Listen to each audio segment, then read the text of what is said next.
that pumpkin spice. Pumpkin spice. I've actually never had pumpkin spice coffee. Oh, really? Yeah, but I got this on sale for $6. Absolutely delicious. Yeah, it's one of my favorite parts of fall when it's pumpkin spice season.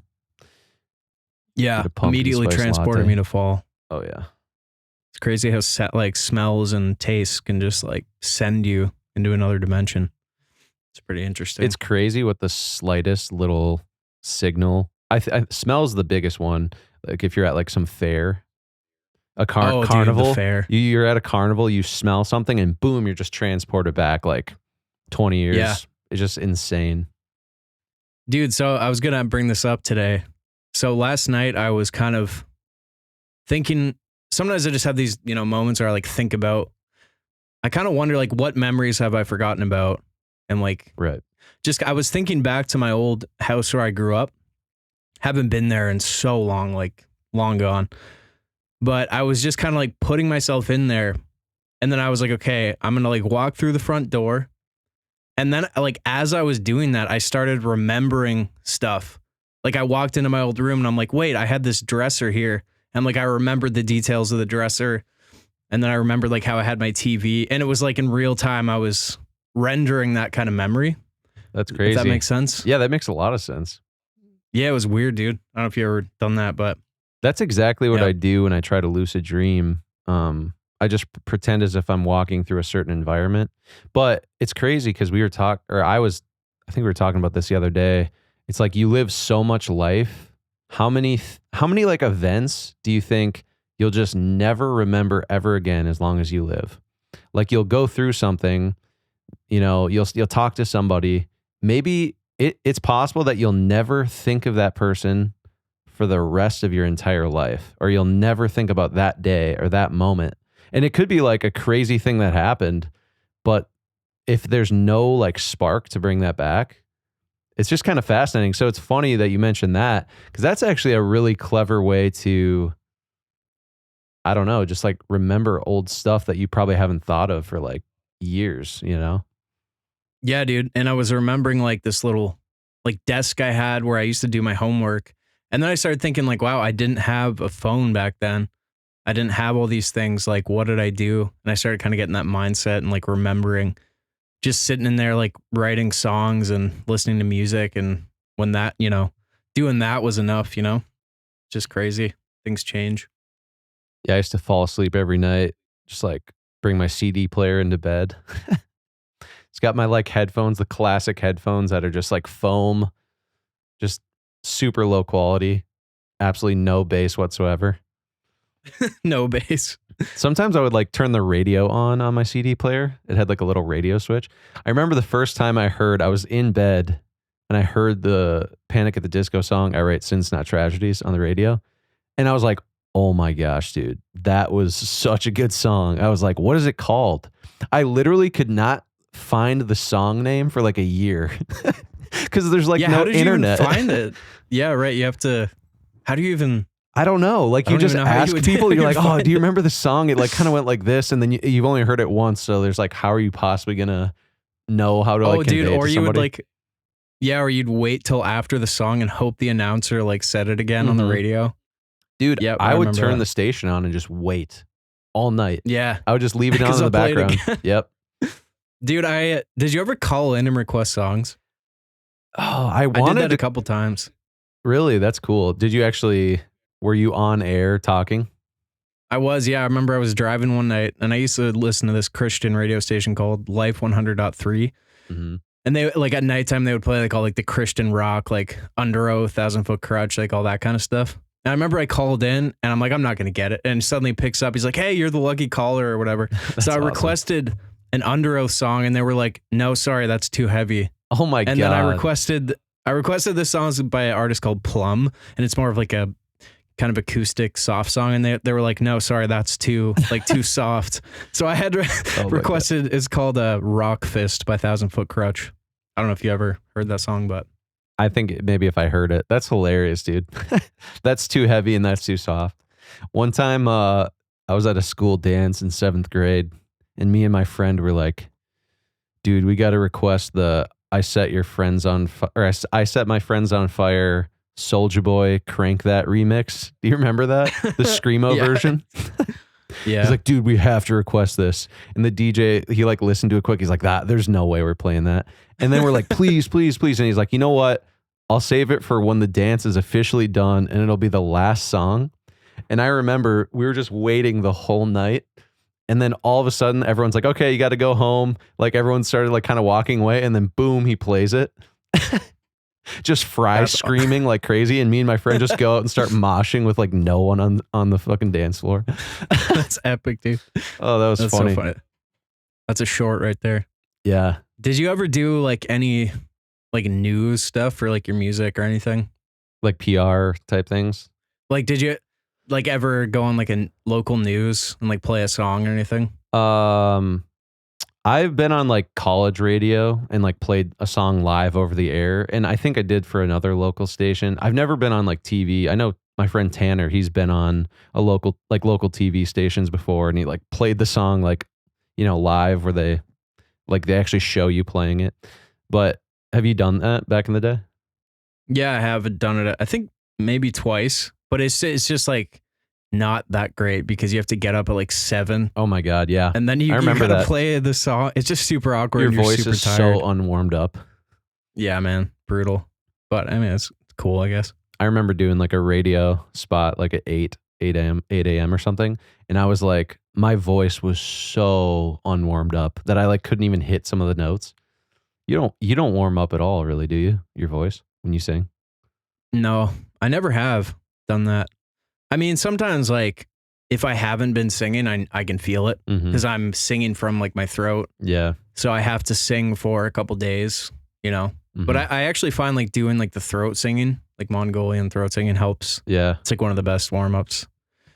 But yeah, never really much of a warm-up guy.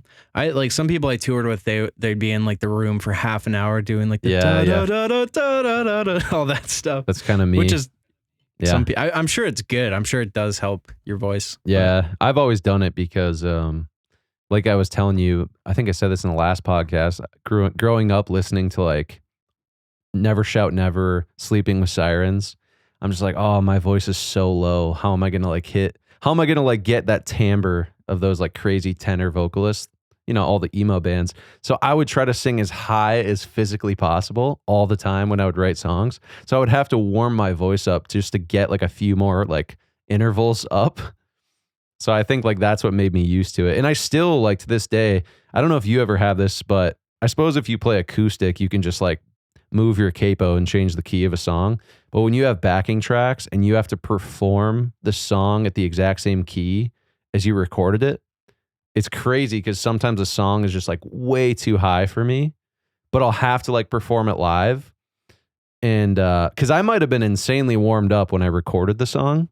So like it was totally fine for me to write those, you know, sing those notes, whatever. But if I'm not like insanely warmed up before a show, I would just die trying to sing some of the stuff I've recorded. Yeah, dude. Some songs it's just like a whole different thing. Yeah. Performing. There's definitely some songs of mine that I never played live because I just was like, I can't get into it. Because some songs are more like work to play and they're less of like a flow, I find. Like sometimes I would do like really slowed down versions of songs like with different chords. Yeah. But yeah, I don't know. What was like one of the hardest songs? There's one called High School. Was kind of a tough one. Really just a lot of falsetto. And then any of like the heavier songs, obviously playing acoustic, it's hard to, you know, pull that off. Yeah. So I would a lot of times slow them down and just do really vibey kind of, you know, airy stuff. Yeah. But yeah, your show's coming up. What date? February 21st. Yep. It's in St. Paul, Minnesota for everyone who wants to hang out. I'm going to have like the limited merch that I printed for this last month. I still have like some surplus of that. So yeah, pretty excited. It's been a while. So what was your first experience with doing the printing like? Oh, it was pretty good. I mean, sewing the tags and everything, it takes a long time. You definitely, you know, because for people out there that do print on demand or for all that, I mean, you can see why it's like nice because it just, you know, it's taken care of for you, shipped out. But I actually enjoy doing like I actually enjoy handling the clothes, I found out, and like printing, just like getting stuff sewn on, and then like I actually really like shipping stuff out for whatever reason, like just going to the post office. And I don't know, for some reason I've never minded that. It's a lot of work though. I mean, I'm not gonna lie, like I spent hours and hours just printing, just even if it's like 12, 13, 14 hoodies, like it takes a while, honestly. Yeah, it does. Yeah, man. Especially when you have the arm prints too.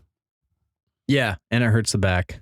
Oh, it does hurt the back. I felt like an old man. 5 years ago, maybe not, but yeah. I remember before I knew, like, but I didn't know about Shopify. I don't even know if they had like all the streamlined shipping. Yeah. I used to like hand write all the labels and like tape them on. And I remember I did this one run of, I think it was like Christmas EPs or something. And I sold like a ton. It was like 100 or something. And so I had to burn them all. Yeah. I burned them all myself, like wrote all the labels. I remember just like carrying this absolutely huge box to the post office and feeling so awkward because you're like, yeah, this is going to take you like 3 hours to scan every single label. Yep. It's just like, and sometimes like, they weren't used to that. So they're kind of, sometimes they get a little pissed, but now it's just so easy. Like, just, you pre-do all the labels and just drop them off. So always thankful for that. That would have been wild. So they had to print off the labels then. Yeah. Yeah. I'm pretty sure I like hand wrote them. Yeah. So they had to like type it up and scan it. Oh, that's right. Or type up their own. I remember that. So it just took so long. That's wild.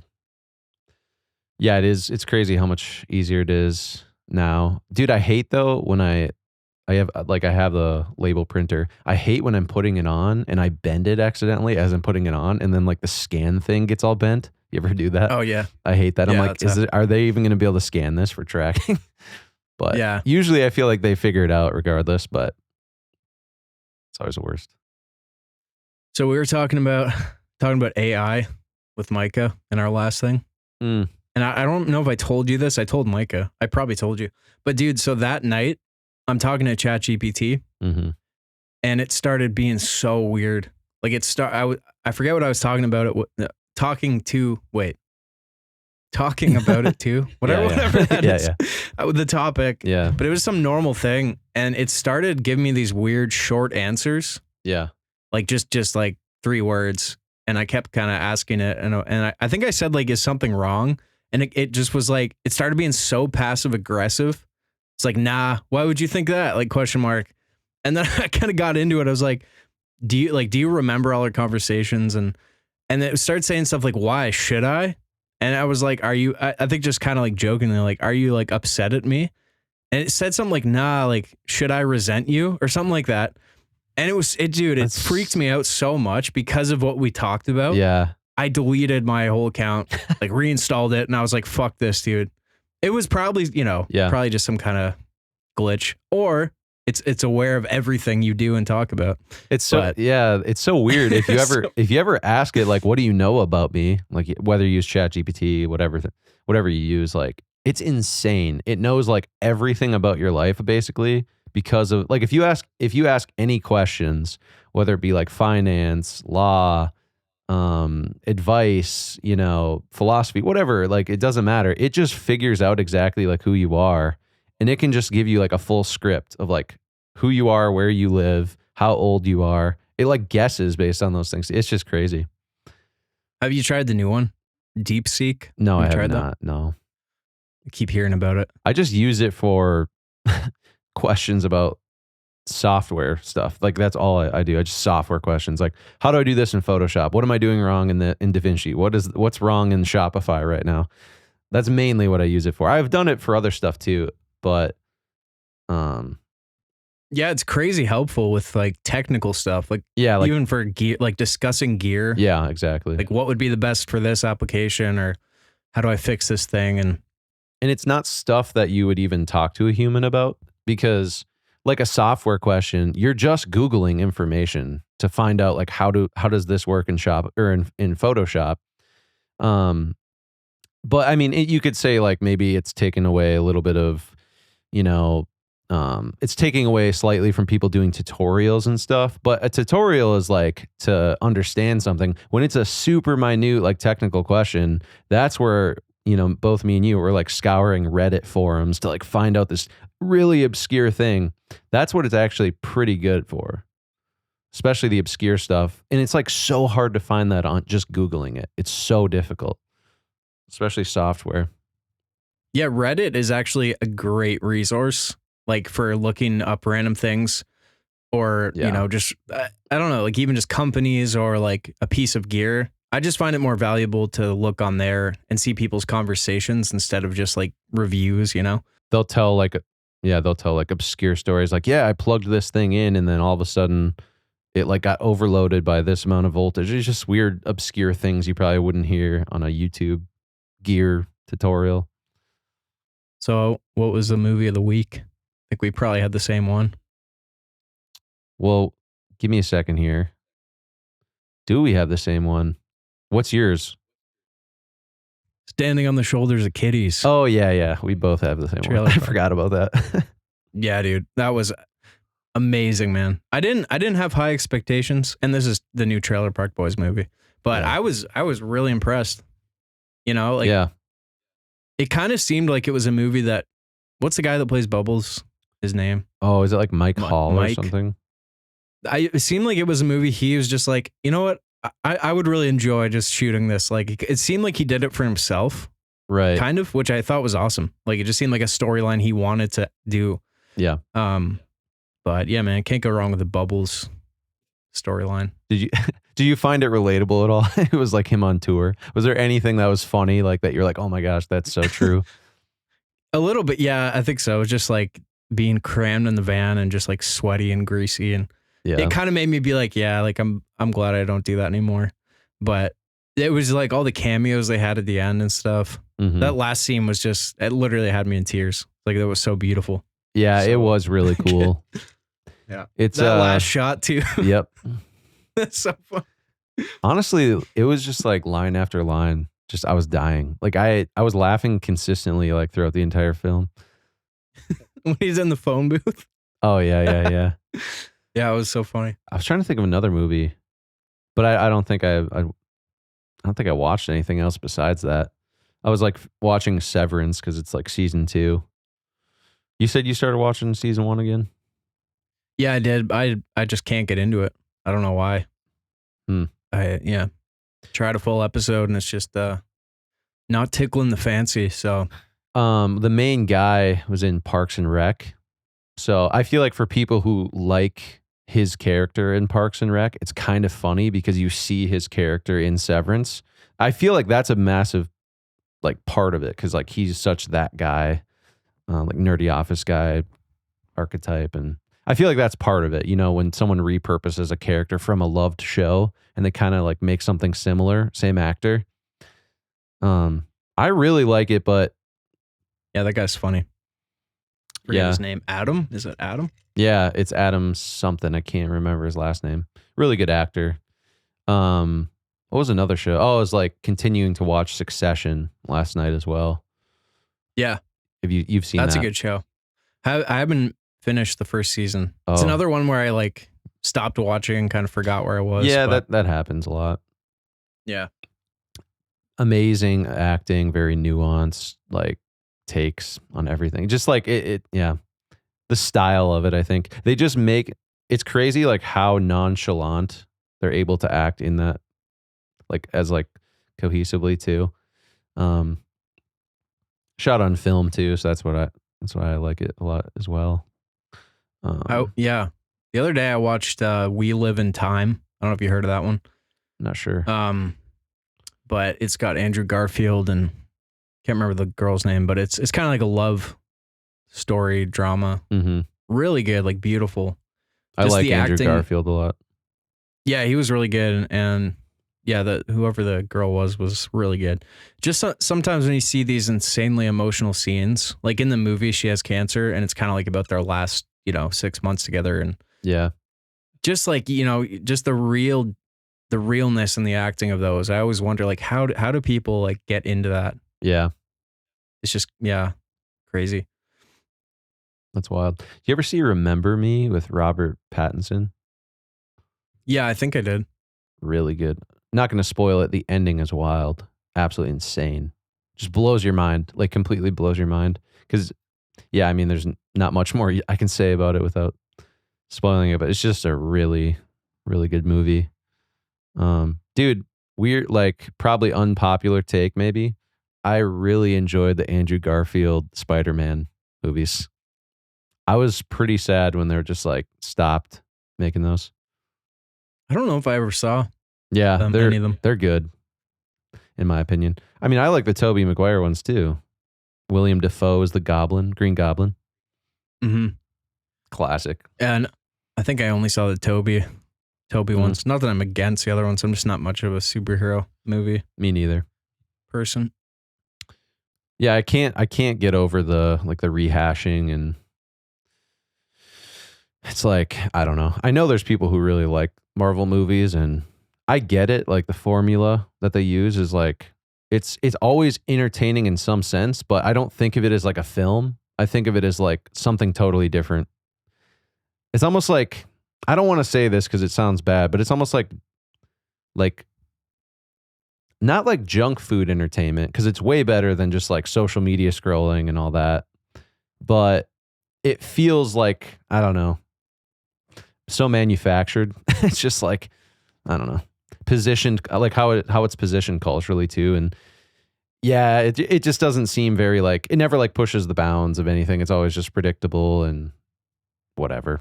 And that's fine. That's totally fine. I think people that are like really into film, I think they probably like feel similar, where they're just like, yeah, another Marvel movie, you know. I always wonder what it's like to be a VFX artist on those. Would be amazing. Like, I wonder if those people, I mean, they clearly have like teams, Yeah. but I just wonder if that's a job where you're like, all right, let's pull it up, you know? Yeah. Or if it's like super fun. It just seems like it's probably so much work. It would be so can't fun to even act imagine. in one of those films. It's like easy to say that it's not the greatest thing, and then if you were cast in one, you'd be like, it's absolutely amazing. Best experience of my Probably. life. I mean, I'm sure it would be, you know. It's just actually, I will say though, the last couple years, since like there was that big, like, I feel like pre-pandemic there was not a lot of like good movies just pumping out that are like original.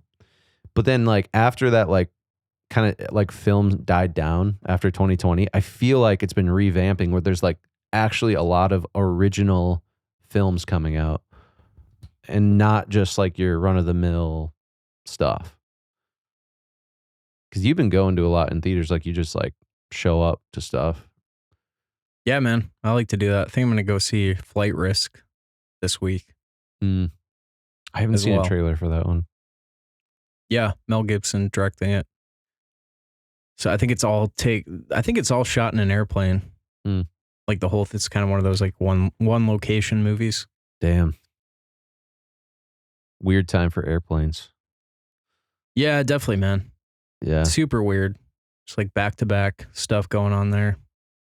I guess this episode comes out like like a week after we record it. But yeah, I've always hated flying. So it's like whenever I see that stuff, I'm just like, ugh, this is not like reinforcing my... Yeah, you know, dude. and it's always usually freak stuff. It's like, you know, the odds are just so low that you'll ever be in an airline incident or accident. But it's just, you think of it, it's like, then next time I'm flying, I'm gonna think of that, you know, and it doesn't help.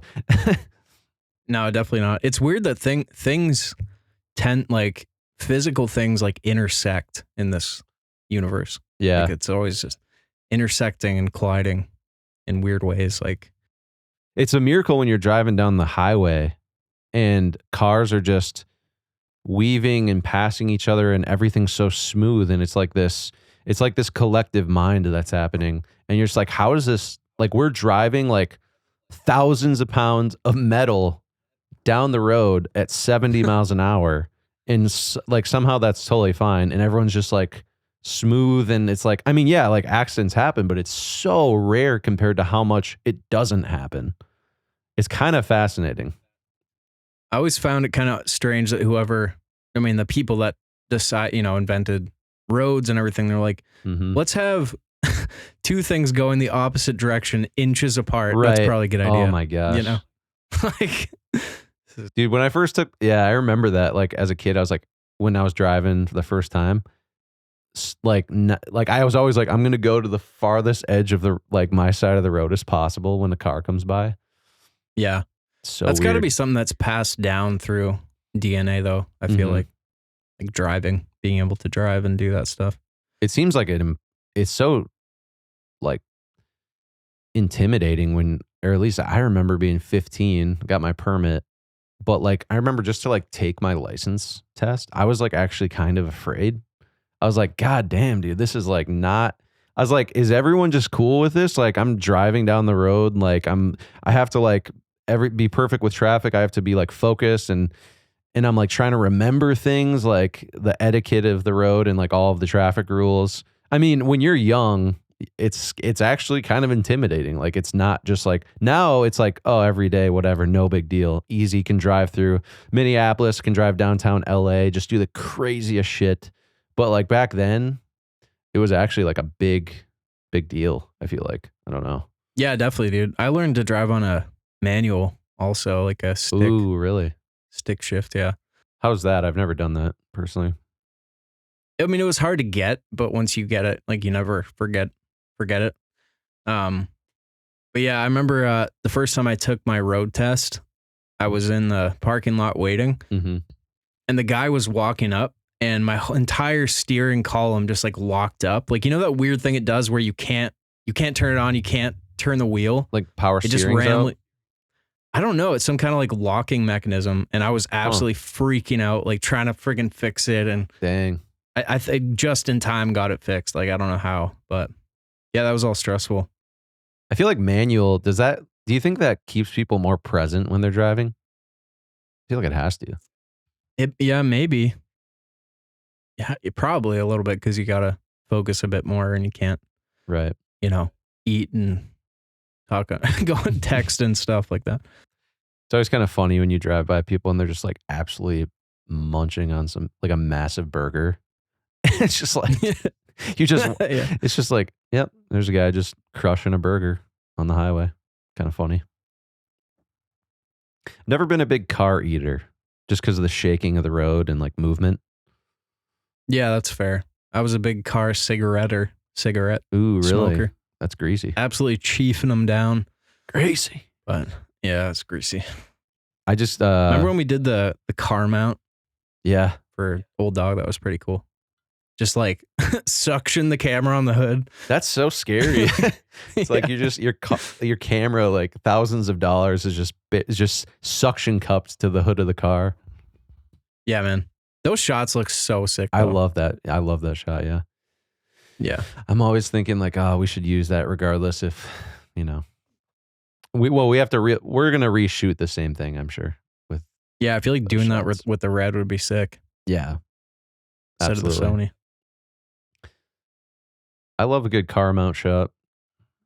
I know we're always saying every time, like, can't wait to get back on set, but you know, I don't know if you ever have. Sometimes I just have days where I'm like, because we did all this work and we just went and did it, and it's kind of Yeah. like trailed off with time. And I always worry, like, are we ever going to finish it? You know, I know we will, but there's always that fear of like, man, like, what if we don't? There's like, a for lot of some- movies that don't get finished.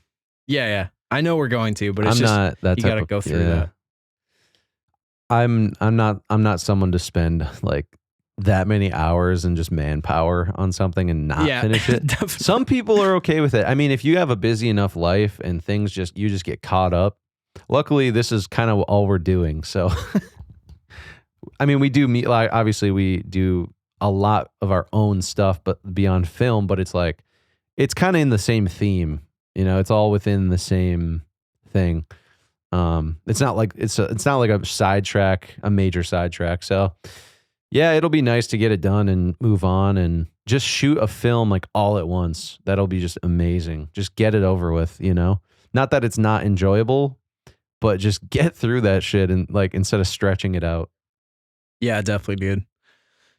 Yeah, you know, it'll be nice. Just like, wait, my metronome is on or something. Sorry. Yeah, man. Keeping beat with the pod. Yeah. Yeah. No, it'll be nice, man. It's just like I just have to wait for the warmer weather, obviously. But it'll just be another one of those things that's just going to be another week and we're done. Yeah. Because that's how it goes. Just power through it and finish it. And yeah, no, it'll be cool. I just hate keeping everyone waiting too. But it just takes a long time, man. Yeah, it's been hyped and overhyped. Yeah, I know. Beyond hyped at this point. So it'll be nice to get it out. Yeah. Josh would probably say, we can get it done in 4 days, whole thing. Yep. No problem. Definitely do. We'll be out of here by midnight. I think, yeah, it's always good to have that optimism, but I think realistically we know what we can accomplish and can't. 100%. Yeah, we've learned quite a bit. Yeah, dude. I was kind of telling you this. It's kind of it's total random sidetrack, but I've been waking up pretty early again, back on that 6 a.m. grind, hitting the gym right away. I always hit the gym, but it's like, random times throughout the day, depending on when I wake up. And it's like such a cliche, but dude, just waking up at 6, getting the gym, getting like your workout in, and then doing like a little morning routine. I mean, it's just like my day goes from like being, it's all right, I kind of feel a little, whatever, to just like feeling incredible, getting like 4 times, 5 times the amount of work done. And it's just like, I don't know. It's so hard to continuously do that though. Like wake up that early we're both night owls, I know. Yeah. But damn, dude, it's just, yeah, I mean, I was just gonna mention this because I have this routine that I go through, and it's just like, for whatever reason, it makes me go from feeling like a 2 out of 10 when I wake up to just a solid like 10 out of 10. I don't know what it is with my brain, but when I wake up in the morning, I might as well just be like I'm just a zombie for whatever reason. I don't know how you feel when you wake up. Worst thing ever, waking up in the morning for me. Biggest vice. But anyway, so yeah, I have this routine. I was just going to like go through it because I was like, maybe some people will be interested just to like hear randomly. Because I feel like a lot of people, you get up, you grab your phone, you just start like scrolling social media. And I do it still once in a while. Like, I won't lie. I definitely fall into that trap. But I find like when I don't do that, I just feel like infinitely better. I don't know about you, but do you ever find like when you don't look at your phone when you wake up, so much better? Yeah, man. I try not to, but always checking the emails the first thing usually. But no, I do. Just even a little bit of time not doing it. Like half an hour, 15 minutes, like. Oh, totally. Even 15 minutes. Definitely. Because I feel like when you do wake up and you like look at your phone and look at like, I mean, emails is not too bad actually, but like social media, you're kind of like immediately victimizing yourself because like you're essentially, maybe that's not the right word, but like you're essentially like letting everyone else's agendas like influence your mind as soon as you wake up. So you're kind of like losing out the first part of the day because you're not the one controlling that information going in. I mean, you're controlling opening the app, but I feel like sometimes it's just habit. But I've always found, I don't know how you feel about that too. It's like you're letting someone else decide the narrative in the morning, Yeah, for sure, dude. I mean, the only thing I look at is YouTube, but even that, it's still, it's the exact same thing. Right. So yeah, no, it's definitely, dude. Yeah, I thought I would just run through what I normally do. It's kind of long. Not like it's not going to take too long to explain, but I basically give myself I try to wake up about 3 hours before I actually start my day, which is absolutely insane for most people. They'd probably be like, there's no possible way I could do that. But basically, so the first thing I have is make my bed. I feel like when you wake up and you make your bed, like the very first thing, you're basically like already taking one step to kind of like, you're like opening a loop and then closing a loop like immediately. Like you get out of bed and then you make it. So that's one. Then I drink water. Got to hydrate yourself. Puts you in the good biological state. And then I just like hit the gym like right from there. And I feel like, I don't know if do you usually like work out in the morning or do you just kind of like scatter it? No, if I do it, it's just usually at night. Right. Yeah. Yeah. I like Morning working would out. be better Right. for sure. I just feel like it energizes the shit out of you for the day. I don't know why. I mean, you could make the argument maybe it kind of slows you down, but I feel like that just like puts me in like an insane state, gets the blood flowing to the brain, all that stuff. And then I have meditate for 10 minutes. Kind of just like totally relaxes you, gets your brain state back to just like some of those lower frequency waves, like out of crazy beta, like kind of into alpha, theta like waves or whatever. Actually, alpha might be wrong, but lower than crazy like monkey mind, right? And then I do a guided visualization. So just like goals. And then we got gratitude journal, 5 entries. I feel like just writing down stuff you're grateful for just like immediately re-centers your perspective. Because I feel like all of us were just like, it's so easy to feel negative about any situation you're in, but as soon as you like write down gratitude for whatever reason, it just kind of like refocuses like, oh shit, my life's actually pretty decent, you know? It could be worse in any situation. And then the last 2 I have here, last couple, is I do 1 minute of breath work. So I kind of like the first stage is like you wake up, you go do some training, get some blood in your brain. And then the second stage is like kind of recenter your mind, recenter your perspective.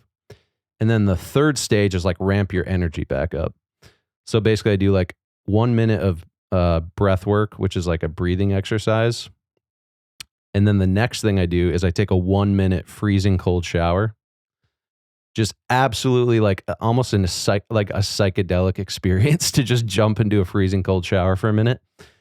I just feel like that absolutely ramps you up like for the whole day, increases norepinephrine, adrenaline. And then we got caffeine. So it's been like at this point, it'd be like an hour and a half since I've woken up. So take some caffeine and then I do like self-development reading for like 15 to a half hour.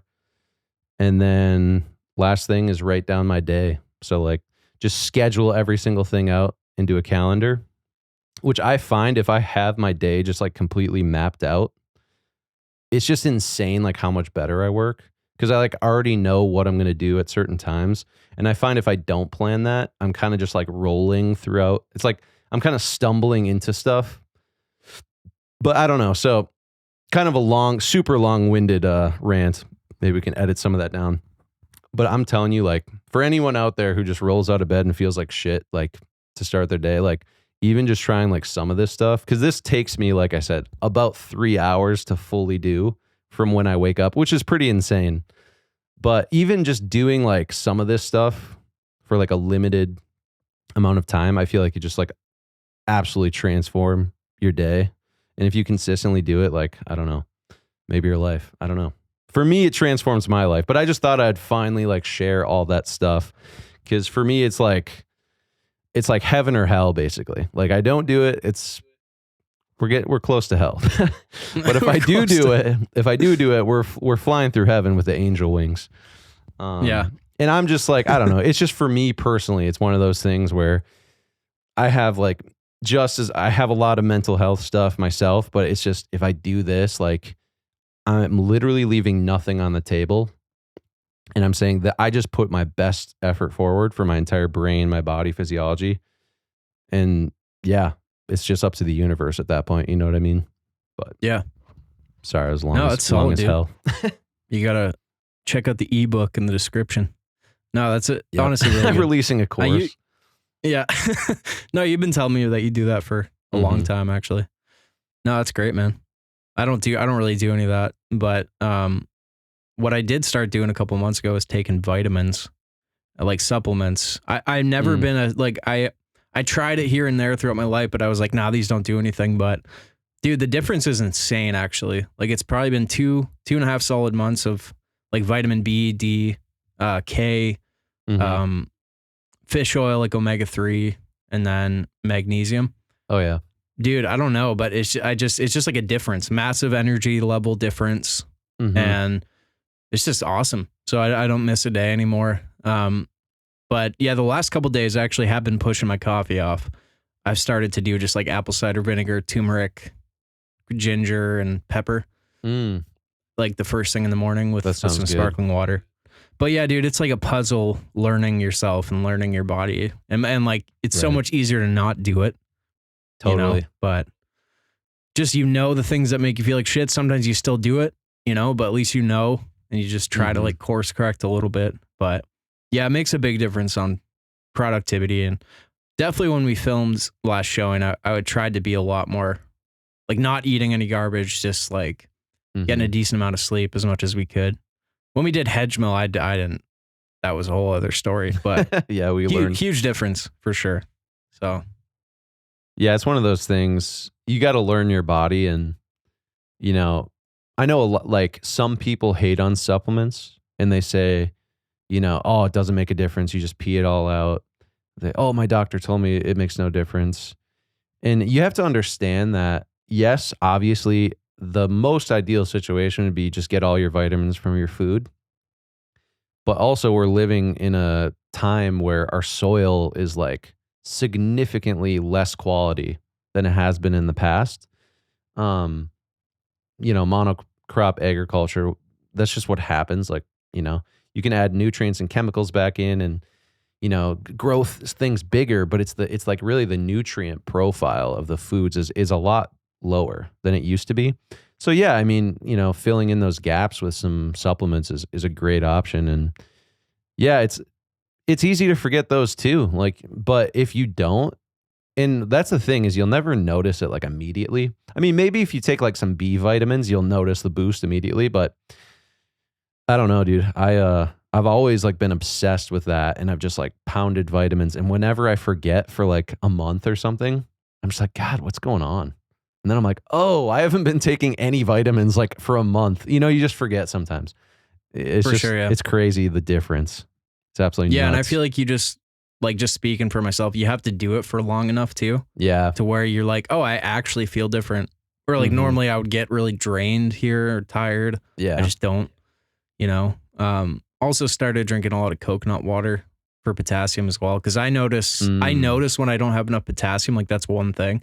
Yeah. Mostly with like heart rate and stuff like that. Cause it's so important for your heart. So I try to pound potassium. And I didn't know this till recently, but too much potassium can like kill you immediately. Oh yeah. If that. you take like, if there's like, yeah, some people have pounded like powders or whatever and just die. Yeah, that's scary. You're not going to die from eating too many bananas though. Some people will try to tell you. You probably have to eat so many. Your body is your satiety. Yeah, your like satiety will go. You'll be so over that point. Because I've eaten like 10 bananas in a day before. Because I'm vegan, so like I eat a lot of fruit, a lot of vegetables. Recently did experiment with some like grass-fed organic ghee, which is just clarified butter. It took all the lactose and the caseinate out. I don't love the idea of like dairy. Obviously, just for me, it's like a big like animal thing. I'm just like a big softie. Don't really want to, I just don't personally. It's just my own personal thing. I've never been able to like kill an animal. Like I can't hunt. So I'm like, you know what? If I'm not going to hunt the animal and I'm not going to kill it myself, I just personally don't want to like eat it. But that's just me. Total, absolutely not trying to push it on anyone else. I always hate when people are like, get weird about that shit. I know you were vegan in the past too, but anyways, besides all that, yeah, I tried a little bit of grass-fed organic ghee. Enjoyed it actually. I don't know how much I'll eat it, but I think like also if I had chickens, because like I grew up with chickens around like my house, like we had like a hobby farm with horses and stuff. And if I had chickens, I would probably like eat, maybe an egg or two here or there, just for like that choline and all the extra nutrients in there. But it's hard for me like with grocery store eggs, obviously, because it's nothing compared to chickens that are walking around eating worms. I know you can buy like pasture raised eggs, but it's tough to get like the real thing. You never really know what you're getting. Don't know where I was going with any of that, but I will say, yeah, like learning your body and just taking care of it. It's kind of funny. You kind of get addicted to like making healthy decisions when you start to make a bunch. Because you were talking about like, oh yeah, I started to like not be on coffee right away, and then started drinking coconut water, started taking vitamins. It's like, that's a lot of stuff. You kind of like, it's like so hard to like start doing some of that. But then once you do, you feel so much better that it's like actually easy to continue to make better decisions. I don't know if you find that. Yeah, no, for sure, dude. I think it's more just like at this point too, it's like I have to, because otherwise I can't even function. Like Right. I had to basically completely cut dairy out.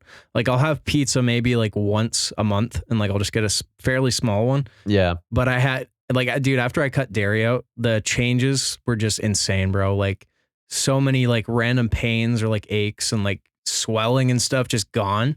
Uh-huh. And I think that's one thing like people don't realize. A lot of people are super sensitive to dairy. Yeah. And I'm just one of those people. Feel so much better. I mean, I still have butter, but I feel like that's a little different. Lower and eggs as well. Lower, but just on stuff like lactose, cheese yeah. and like, you know, cream and like all that stuff just had to cut out. So I think there's a lot of things where if you feel like garbage, like you just got to maybe think about what are you consuming? Maybe it's like, and that's one thing, like, I know we've talked about like carnivore, and I don't do like strict carnivore now, but I did at one point. And I think that's doing any kind of like elimination diet, whether it's that or vegan or something, is good, because then you can just start to figure out what things, you know, cause inflammation or make you feel terrible. Right. So when I did that, like I felt absolutely incredible when I did like full carnivore. Yeah. But it's so hard. Like it's so hard to stick to, but Socially yeah, I think difficult. it's just, I mean, it's just really that like 2-3 week hump you have to get over, which is really fucking hard, man. And I also feel like I need like something like avocados. Like I just feel better when I eat stuff like that. So I just don't think I could do like strict, you know, but yeah, man, I don't know. It's a work in progress to figure out your stuff, because everyone's different, right? Yeah, I feel like a lot of mental health, you know, a lot of people struggle with it. And it's not to say that you don't need like some type of, you know, therapy, or some people feel they really do need, you know, certain pharmaceutical aids as well. But I just think that you got to give yourself the best opportunity first, you know, before you think about that stuff. And maybe if you don't, you know, maybe if it's really, really important near, you know, that you immediately, you know, take one of those other routes. But I do think like you just got to give yourself the best shot first. Like listen to, like, think about what you're eating. Think about, you know, if there's any like things you're consuming. Because yeah, that's the thing. I used to suffer with just horrible acne throughout high school. Super insecure about it. Like it honestly like kind of ruined some of my social development, because I was so insecure, like around girls, like anybody. Middle school through high school, just struggled so bad. And I know for a fact that a lot of it is hormonal, but dude, I swear to God, like if I would have just not eaten dairy, or like a few like refined sugar and dairy, because like juice boxes, yeah, those two things were probably contributing to like at least 60 to 70% of all my acne at that time. definitely, yeah. And some people, look, they eat dairy and they're just fine. And that's they're lucky. But honestly, like, I can't do it. It's impossible. That was like the first thing that kind of led me to be plant-based. But yeah, it's just like, you know, you should just experiment with taking certain things out, because then once you do all that stuff, you take the supplements, you eat right, then you can kind of actually unpack what's really going on with your mind sometimes too. Like, oh, it's actually this trauma. It's because like you have to like clarify, you know, burn off all the stuff that's because you're eating poorly, sleeping poorly, and all that stuff. Then find out what the real source of the issues are. And sometimes they'll go away completely. Yeah, definitely. Because I think too, it's like when you feel like shit and you're super tired and just feel bad, like you can't even really tackle that stuff because you're so 100%. like absorbed into your physical, you know, body and all that stuff. So yeah, man. 100%. Yeah, thyroid is another thing I don't know. I think a lot of it for me was like diet, but I think I just had some thyroid issues, which I think have pretty much gone since I've cut out stuff. Like there's so many things like you think it's something else, but it's maybe maybe it's this, and it's just hard to know. So yeah, sometimes it's just like it could be something that's being sprayed on a food you're eating. Like it could be glyphosate or a herb, like a Roundup. You don't even know because you think, oh, like I feel horrible when I eat this food. And then you think it's that food and it's actually, and then you're like, oh, now I need to eliminate all these types of foods. But maybe it's like, maybe you just need to try an organic version of that or a version that isn't sprayed with something because there's a lot of chemicals out there too. And sometimes it can be like, I know celiac disease, like people who are gluten intolerant. I definitely can't handle too much gluten very well, but I do know a lot of that can come down to like glyphosate on wheat, which is Roundup, which is like an herbicide, pesticide. And you know, it absorbs into the plant, you know, it's there whether you like it or not. And there's arguments for and against. I mean, I get it. You have to produce an insane amount of crops, and the only way to produce an insane amount of crops is you have to get rid of like the pest issue. But it's just, you know, do you really want to put that into your body? You know, people say, oh, it's safe, you know, there's studies on it, but it's like intuitively it seems pretty not safe. Like, I'll be honest with you. I think a lot of people get so addicted to like, well, I don't see any, where's the meta-analysis that proves, you know, I don't see any good science on that. And I'm like, literally just listen to your body. Does it sound like a good idea? If it doesn't sound like a good idea, it doesn't matter what research is currently out there, because most likely your gut feeling is probably going somewhere that's truthful. So I do encourage people just to like use common sense and not just be like, oh, who has funded studies on this particular thing? Because, you know, science is money, and it's not always going to happen. And sometimes industry actually funds things and can manipulate, you know, studies to go in their favor because it benefits them financially. Not to get into all that, but it's just, yeah, just use common sense, use your intuition as well. So I don't know, but yeah, I feel like when you're, the more fucked up you just naturally are, the more you have to get obsessed with your body and learning things.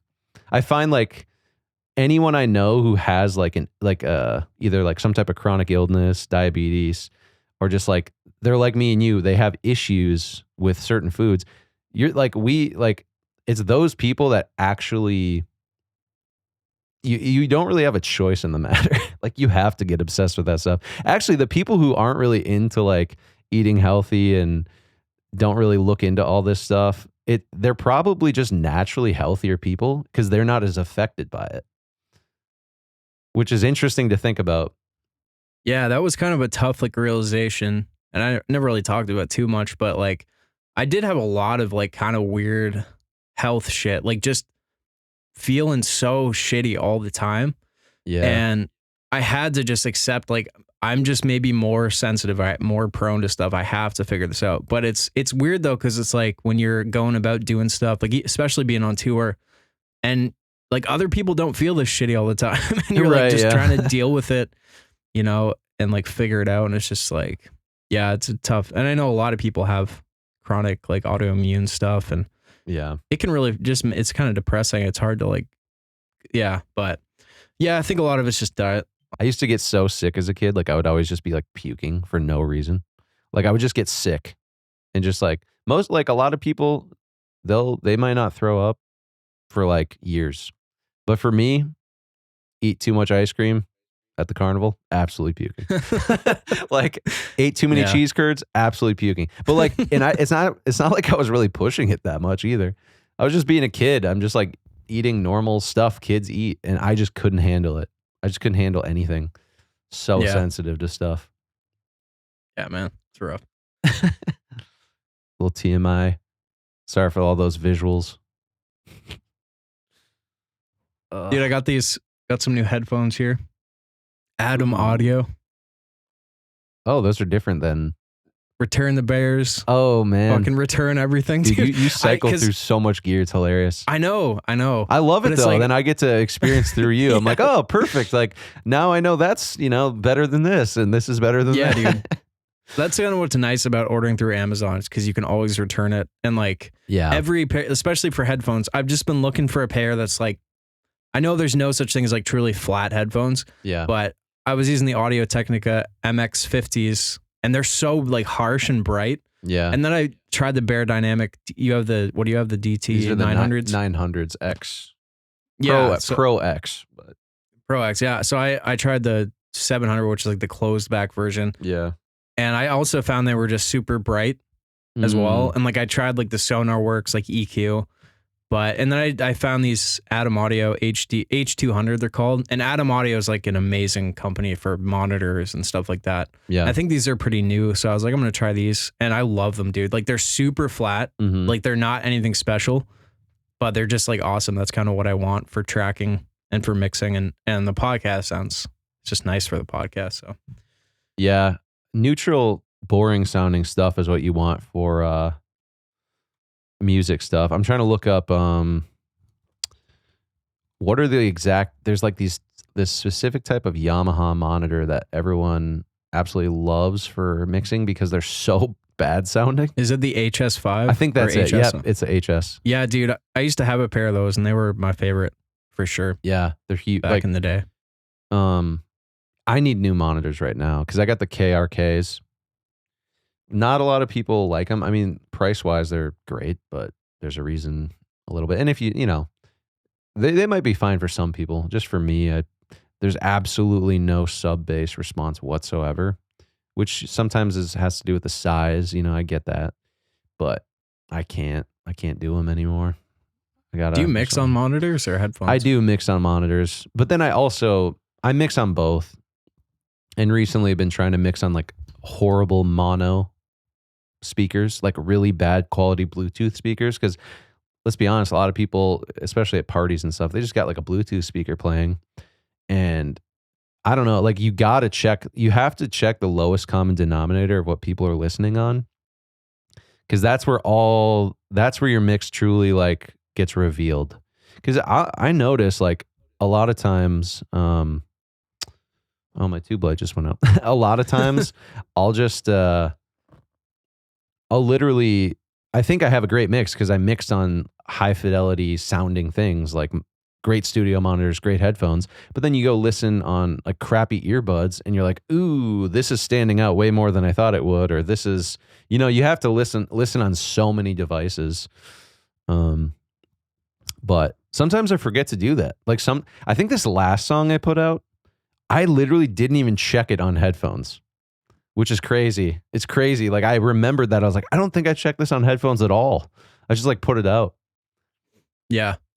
Luckily it sounded fine, but yeah, it was a great mix. Really good mix. Yeah, man. I got some JBL's monitors. I don't mix on them at all though. I just use them for listening. Yeah. I used to mix on like these, they're called Marley positive vibrations, just like normal consumer headphones, but I knew them so well that I mixed like so many songs on those. Yeah, I'm excited to hear what you come up with. I mean, did you ever decide on are you gonna? I'm gonna go with a 2A type compressor. I haven't decided on like the exact company yet. Yeah, just something to give me a little bit of punch, because it's just not. You can't compare. You can't compare with just the digital signal. But yeah, I don't want to go too crazy because you can go down the rabbit hole and just like, and I'm sure like once I get it, at least like once I get something, I can start slowly building things out if I want improvements. But I'm just trying to find like a 2A that's like super clean. Hoping I don't have any noise issues. Probably won't. I'm just using the Apollo Twin for my interface. I don't know if it's enough power. I think it is. It's generally pretty powerful. Like I was saying with the SM7B, this is the SM7DB, so it has a built-in gain. Like it basically has a cloud lifter built into it. But I didn't actually need any of additional gain with my Apollo Twin. I could turn it all the way up, and it was like perfect signal talking and singing. So I think this has enough power. Like I'm guessing the Apollo Twin's decent. Yeah, you're probably fine. But we'll see. And I think it's fairly clean. Like I don't think it has a lot of noise. It is like a $1,200 interface, so I'm like hoping like that means something. But then again, I'm sure it's good. Yeah. Golden Age makes a 2A also. I don't know if you ever looked at it. What are your favorite like non-universal audio, high-end like brands? And I know you mentioned Warm Audio is pretty good, but sometimes you might have to like upgrade some of the tubes. Yeah, like I've used a bunch of different Warm Audio gear, Mm-hmm. and it's okay. Like it's not. It's Yeah. more about like the brand. Not that it's not good. It's Yeah. better than nothing. But I don't know. It's kind of hard to say. Like I have a bunch of different brands. Like I have a Heritage Audio preamp, Audient interface now, Golden Age compressor. Yeah. Like I don't know, kind of mix and match. I feel like though it's kind of the same, where it's like they're all kind of going to be roughly the same until you get into like the thousands of dollars. Yeah. You know what I mean? But I just use Reddit a lot for this, just people's experience with the pieces, and yeah.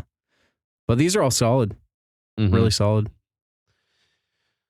It's like a diminishing returns thing with any gear. I feel like there's always like the highest price stuff, the premium stuff, what's in all the multi-million-dollar studios. Then there's always like the beginner stuff, what everyone gets like right away, but it's not great. It just does a job. Then there's like the mid tier. And I do find it's like the slope is like it gets to a point where, especially like once you're past the high mid tier, it's barely noticeable as you increase to, $2,000 more, $3,000 more. You're only barely going up in some of these, like, especially like microphones. You mentioned that you were getting the Neumann TLM 102 again, which is incredible mic. Is that right? And yeah, and I have the AKG C414. They're in like a similar class, like quality wise, price point very similar. And it's like those mics are, in my opinion, significantly better sounding than your like run of the mill $50 condenser mic. But if you take those mics and you compare them to like a $4,000 Neumann U87, the difference is so much less than that first jump. So I think like finding the stuff where it's like a quantum leap once you get there, and then getting like the cheapest stuff in that price range is almost the best way to go. It's really hard if you don't have any resources and you just want to make music and you want to get something out there. Just buy the cheapest stuff you can, I guess. But it's really hard to justify jumping from that like high level mid tier to like the super high, unless you just have insane funds or whatever. But yeah, and I feel like at some point it's really just for yourself. Like you've been doing it long enough where you're like, okay, I just want a better thing. But dude, like I use like an Audio Technica 2020 on like so many of my songs, and that's like a pretty cheap mic. Oh yeah. But I feel like so much of it too is like if you know what you're doing, you don't even like that's fine. And like I feel like the more expensive stuff too, it's like you need, you should. Everyone says like treat your room a little bit. That makes a difference. That's a massive difference. Yeah. Yeah. Like literally anything. Like I just have blankets up, and I made some acoustic panels myself. Yep. And that, just deadened the sound a bit. But yeah, man. I have a closet full of pillows and blankets, and it's right there. It's the pink curtains, and then curtains to further dampen it. And it sounds great. I mean, there's no reverb in there. It's just dead. But dude, it's like even now you have those like Waves, Clarity, or Deep Reverb plugins. Right. That just take the reverb out and they work great. So yeah, I just feel like now there's no reason to not be able to make good sounding music. Totally. With pretty much anything. Well, these mics are really good at taking out room noise too. Yeah, these mics are awesome for pod. Really like these. And some people's voice sound really good on them with recording. It's just depends if you want a little more boomingness or a little bit more clarity. I'm a massive clarity man myself, but I have a booming voice, but it's just, I would prefer I like the sparkly sounding stuff, Yeah, same. Definitely. Yeah. I feel like Warm Audio, back to the brand thing, I do feel like the Warm Audio stuff like adds so much character that it's a little harder to work with, it seems like maybe. Like it's too much character. It's like adding a vintage lens to it's like, or adding a diffusion filter on your lens. It's like, it looks cool, it sounds great, but if I don't want that stuff, I can't do anything because it's adding it. Yeah, exactly, man. That's hard. The thing, yeah. And that's like the argument for a super sharp lens. Because you can always diffuse the image a little bit. Yeah, you can degrade it. I can't wait to see the Blackmagic 17K 65 millimeter sensor, dude. I'm so excited for that. That's another thing though. I find like the jump from like 4K to 8K, like it's just so minimal to my eyes. Yep. But I guess you need a screen where you could actually tell. But I just find that crazy, dude. Like 17K. Yeah, Like, that sensor is so massive. Yeah. I don't know. But I guess it's like you're packing so much detail even into like a small image that it probably makes a difference. But it's nice because you can punch in on stuff a little bit better. yeah, the old punch in. But I wonder how much different it'll be because like I personally use the Blackmagic Pocket Cinema camera, running your like super old. It's almost like old school at this point. It feels like, but it works great and it has a great image. That's another thing. Cameras are the same way. Where like as soon as you have a camera that looks like it's like a film, it looks like a movie. It really just kind of like it's the same thing. It's like that scale. The jumps are just less and less over time. But I mean, for us, it's like, and sometimes older, like, I don't know, like the Ari Classic, to me, it's such a, I just love movies that were filmed at that time period. So it works perfect, even though it's not the sharpest, craziest, cleanest image. It's like a natural image. And yeah, sometimes like the most natural sounding thing is the best, or the most natural looking thing is the best. Yeah, for sure, dude. And the dynamic range on that camera is just like beautiful. Like you could, be inside a house and walk outside and it's usable. Like you can overexpose stuff and bring it down and it looks fine. Yeah. Yeah, it's a great camera. I remember when the Blackmagics came out and everybody was like, this is like the best. This is like close to an Ari. Yeah. And it was kind of like the holy grail at the time. Great camera. It kind of is the holy grail for like consumer level. But I mean, Sony AS7 III is pretty dang good looking. I mean, it's cleaner than the Blackmagic. It has a cleaner look. And those Sony lenses are so sharp. But Blackmagic has a little bit of just that like magic to it. That's like, it's a little bit more filmic than Sony. Sony's a little more digital and clinical. So yeah, I love Blackmagic. So I don't know. I'm curious to see how the 17K actually is. IMAX camera. I mean, the Alexa 65 is my favorite digital camera. Parasite, I think Avengers shot on that. Just, yeah, it's the best you can do, I think, digitally. But a massive, massive sensor like that, I mean, it's like this big or something. Yeah, that's insane, crazy, man. Dude. They haven't released any footage, though, Blackmagic. Me and Josh were just talking about that. But hopefully soon. We'll get to see it. It's probably, I guarantee it's not going to look that much different. It's just going to be so minuscule, Everything is, though. It's 17K. You'll know it's 17K, so you can just like quadruple zoom in. Dude, that's another thing, though. It's like same with like treating your room acoustically. It's like, it's all about the lighting. It's, some cameras, like they make everything look good. Like I feel like the Ari, is one of those. Yeah, that Ari looks Classic. good in just any situation. Yeah. But it's like lighting, it's just such a huge thing. And also getting like depth of field. Yeah. Like subject in focus, blurry background. Like that just makes things look cinematic. And adding those little black bars on the top and bottom of your video. That's true. There's little tricks you can do for sure. Yeah. And also good sound. Mm-hmm. That's a big thing. That's one of the biggest. Yeah. Yep. It's crazy how much sound can make a difference. That's why, like, seeing something in theaters versus seeing it at home, it could be like, it could honestly seem 2 to 3 times as good in theaters versus at home. On the last shoot, that boom pole we were using? Oh my God, dude. What was it? Because we ordered a boom pole and it was like bending over like a fishing rod. Yeah, it kept bending. I was running audio and it was just a nightmare. And then what did we end up using? A C-stand or something? Yeah, I just ended up using a C-stand because but because of that, I couldn't like actually, do the boom poles and like switch. And it was kind of hard. I remember Baz, like we put together the boom rod or whatever. He just looks at me. He's like, "You're gonna have one hell of a time with that." Like he knew immediately. He's like, "Your life's gonna be a living hell over the next week unless you figure something out." And I was like, "Fuck." That's so funny, bro. Because I mean, he knows, it's just and the Hedge Mills boom was fine. It was great. Yeah, but that's another thing. It's like you learn from stuff. Yeah. You don't want to cheap out on the audio. No, dude. We used a different like recording interface as well for last showing because I think Josh owned it, right? Right. And I'm sure that interface was totally fine. It was just the fact we couldn't adjust stuff on command. Yeah, like the volume.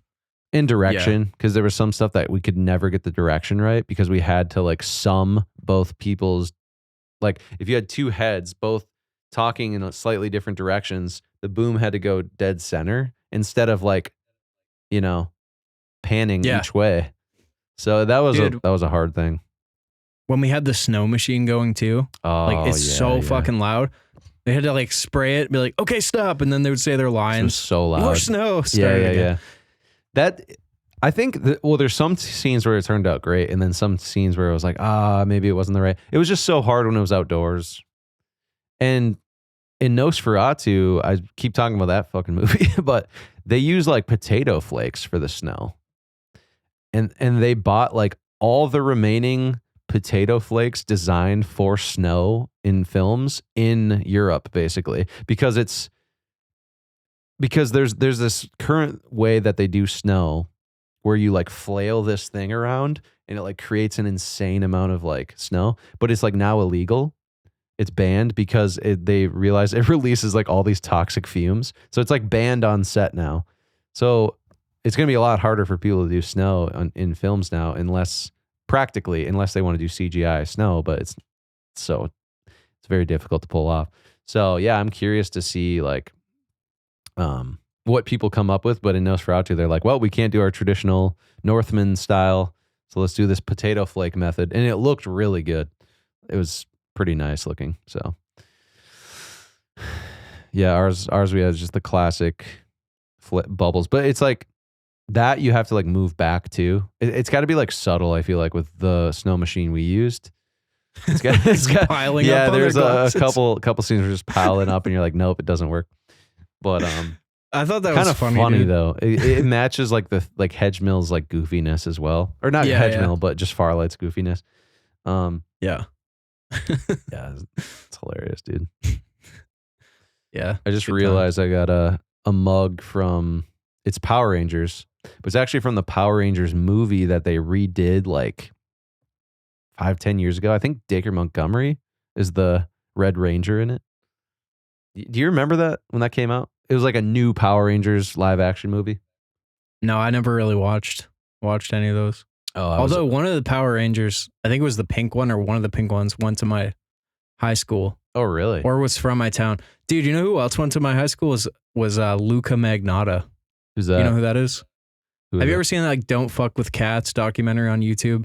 Oh, yeah, I think so. About like the serial killer? Yeah, that guy. I'm not sure. Yeah. That's interesting crazy. though. Yeah, strange. I was like looking up reviews from my old high school on Google. It's got terrible reviews. But someone who was like, yeah, my buddy Luca Magnotta went here. Great school. I was like, damn. That's funny. Yeah, so weird. Yeah, I had I'm trying to think if there's any famous people that went to. No one that really like went to my high school. I mean, there was a guy who was in the NFL for a brief stint. But I'm trying to think. I mean, there's probably like a lot that you don't realize that. I mean, I went to a really, really small school. Like I graduated with like 114 people, maybe, I think. So I know his is it Ryan Dungey? He's like not BMX. He's like actual motocross, like dirt bikes. I don't know what it's called. I don't know the name, but like racing, like dirt bike competition racing. And he went to the town that my dad's from, which I went to kindergarten through second grade. But yeah, when you're from like an insanely small town, you just like dream of like doing something someday because it's just like it's almost like in a slightly, I don't want to say oppressive environment because it's not in that sense, but it's like, it's so, it feels hopeless kind of when you're growing up. Maybe not always hopeless, but you're just like, man, someday, like I'm going to get out of this small town and I'm going to like make something of my life. But then kind of when you go and do those things, you know, I moved to LA, I was at Grammy parties and in the Hollywood Hills and doing all these cool things, meeting celebrities all the time. And then you're like, no, actually it's pretty cool in my small town. I actually like, it's kind of cool. Yeah. It's pretty chill. Too. You're like, oh, you know, You know Yeah, what you I know mean who? though? That's kind of a weird thing, but you have to go and do that stuff to kind of get that realization that it's like, oh yeah, you know what? Small towns aren't so bad. There's like a sense of community. People care about each other. You're not just another number.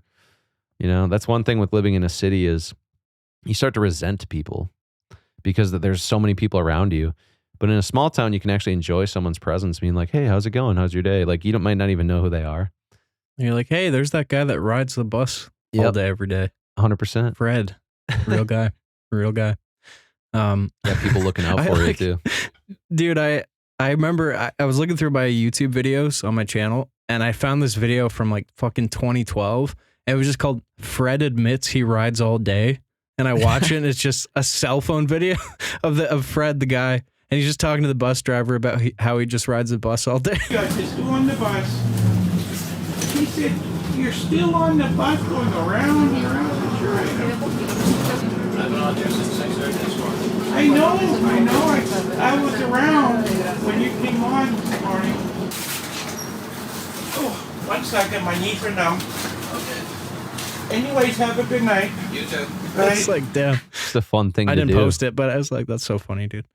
You know who else I just remembered? I went to school with like throughout like grade 1 to 8. He's a bodybuilder named Regan Grimes. I don't know if you've ever heard of him. I don't know if I have, but I was into bodybuilding. I used to be know the people in it back in the day, IFBB pros and all that. Yeah, dude. He's a very, very famous bodybuilder now, but he was one of those guys, like he was like ripped throughout, like since he was like 10, like maybe Yeah. even younger, like but it's just Crazy weird. genetics. Yeah, like used to have dinner with his family and stuff. Just weird to see. Like Yeah. just absolutely crushed it and fucking, yeah, man. It's crazy. It's also weird when there's like two people that grew up like somewhat near each other in small towns that like become famous and successful. It's like, what are the odds of that? But it happens. Like, God, I'm trying to think of the example. I like can't think of it. Or like people that are related to each other and they don't realize they're like cousins and they both became ultra successful. Oh, you know what it is? Gerard Way from My Chemical Romance. He's like very near cousins to Joe Rogan. And they're totally different people, totally different vibe, totally different everything. But they're literally related to each other. They had no idea. And they're both like the top of the field. Like, you know, Gerard Way is like one of the most iconic emo musicians ever. And then Joe Rogan, obviously #1 podcaster in the world. But it's like, what are the odds of that? Like, you know, they're related. It almost makes you feel like is there something genetic to like success in some weird way? I mean, maybe not, but I don't know. It's weird.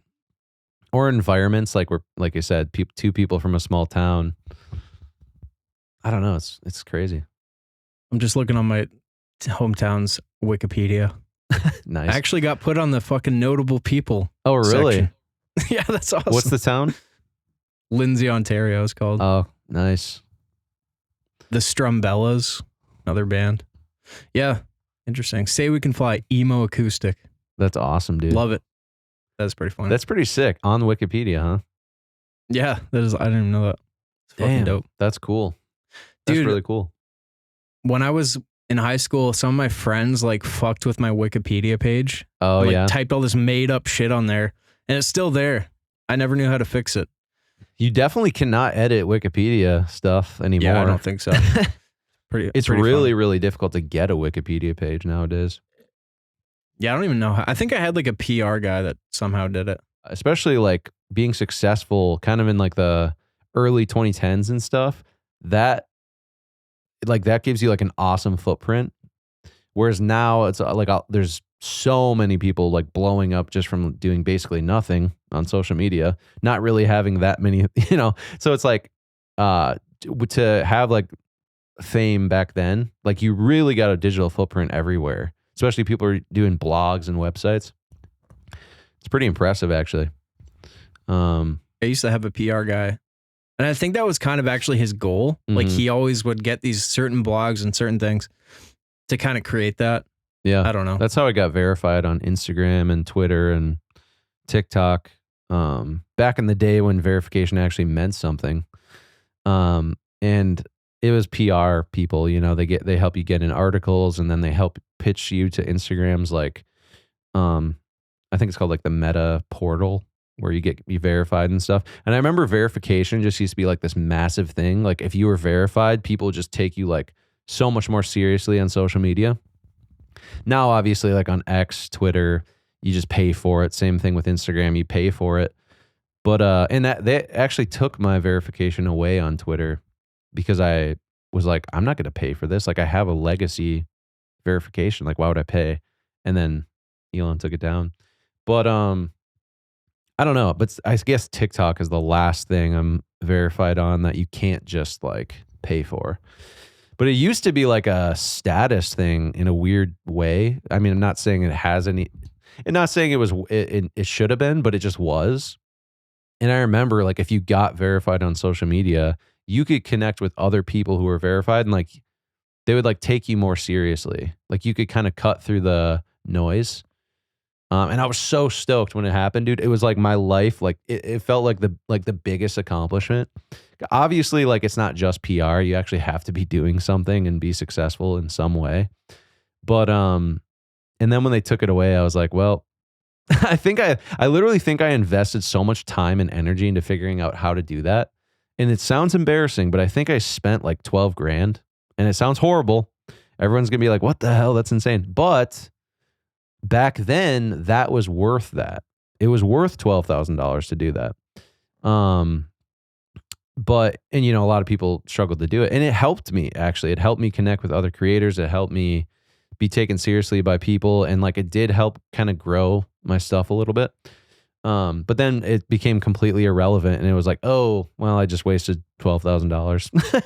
But Yeah, for sure, dude. Yeah. I almost did it for my Anxious Ghost Instagram. But then I was like, what am I doing? Like the I'm meta not doing that. verified? Yeah. Yeah, I was so close. I was like, no, what am I doing? Well, that's pretty cheap though, I think. It's only like $9.99 a month. It's like $15 oh, so yeah. Monthly subscription. So weird. Right. Yeah, I don't pay for any of that. I just Instagram just leaves like the legacy check marks, but Twitter took them down. But yeah, it's weird. It's like it's just crazy how you can like invest so much money into something and then it be completely irrelevant in like a year. And you're like, huh, well, that was kind of pointless. But it's like you don't know that at the time. That's why you just got to keep taking action and taking risks. It's like you might just, you know, lose everything. Just like TikTok being banned. It's like, you know, I have friends, it's their entire livelihood. And it's like, yeah, it could just go away tomorrow and nothing you can do about it. Isn't it unbanned? It is unbanned. But I was just saying, you know, if it does. Yeah, you just never know. It's just you can't put too much stock into any one thing, one platform, one way of making money either. You know, if you can create like multiple income streams and at least like have your feet in a couple different things just so you can kind of shift focus, I think it's always good. Yeah. But, dip those toes in a couple different puddles and keep them dipped, you know? Remember those dipsticks with the sugar? Yeah, I do. Oh my God. Dipsticks. Those dipsticks tasted like shit when you actually ate them. They're just like plastic. They had like no flavor. But the sugar was so good. Just lick it off. Yeah, the shit was good. Who we having on next week? We don't know, I guess, huh? Don't know yet. Couple people in the pipeline. Yeah. It always kind of struggling to get things struggling to land our podcast guests. We get them and then we don't and we lose them. So, yeah, dude. That's all right, man. We'll figure it out. Once we hit 200 subs, it'll be a different story. Oh, it's all over at 200 subs. Yeah. But yeah, check out the merch. Amber Forest. Yeah. It's good stuff. Probably throw up a new piece on there sometime soon. Yeah. A little limited edition hoodie or something. Get you through the winter. Now, I think once Firelight is out, we've kind of talked about doing this, but we'll probably do some kind of like prop, like sell some of the props or people who are really into it, you know? That'd be cool. Keeping everything. I'm going to buy one. I just think it'd be cooler like once you're going to buy one. You got the hedge mill boots. Yeah, I got the boots already. I'll throw those up. But I think like, yeah. I'll give you Dude, $10 if you priceless. Buy these. No, I'm joking. Yeah, I just think it'd be cool like once the movie's out, people see stuff, be like, oh, that's the radio or, you know. Right. I mean, I love that stuff. Like, I absolutely love it too. I would love, I went to a couple Hollywood prop for sale stores, you know, like you could buy props, and it was just like Yeah, it's cool as hell. the everlasting gobstopper. I think sold, like the Pawn Stars guy bought the everlasting gobstopper from the first Willy Wonka. I don't know what he paid. It was an insane amount, but it's like I remember that being like the coolest prop in that movie. But sweet. Cool. Well, yeah, thanks for listening and watching. Make sure to give us a subscribe. Greatly helps the channel. And we'll catch you in the next one. I guess that's the tagline for this fucking podcast. Catch you in the next. Hopefully I have Catch you in the next one. Got a haircut, so hopefully I have a little bit better hair by then, grow it out a bit. It's like one of those things where you get a haircut and at first you're just like, what do I do with this? It's just not there yet. But we survived, so. Yeah. Mine is still whack. And I was actually thinking about this recently. I'm thinking I'm probably going to end up growing a beard for Ethan for the next nice. old dog shoot. So that's going to be interesting to do the podcast. I probably need like 2-3 months or something at least. Damn, I cannot grow thick facial hair at all. But that's funny. Yeah. That'll be awesome. So, that'll be awesome. Little disclaimer. A little disclaimer before you watch. Greasy beard incoming. Yeah, man. I can't wait. Be fun though. I can't wait. Yeah. All right. Sweet. All right. Thank you all, and catch you in the next one.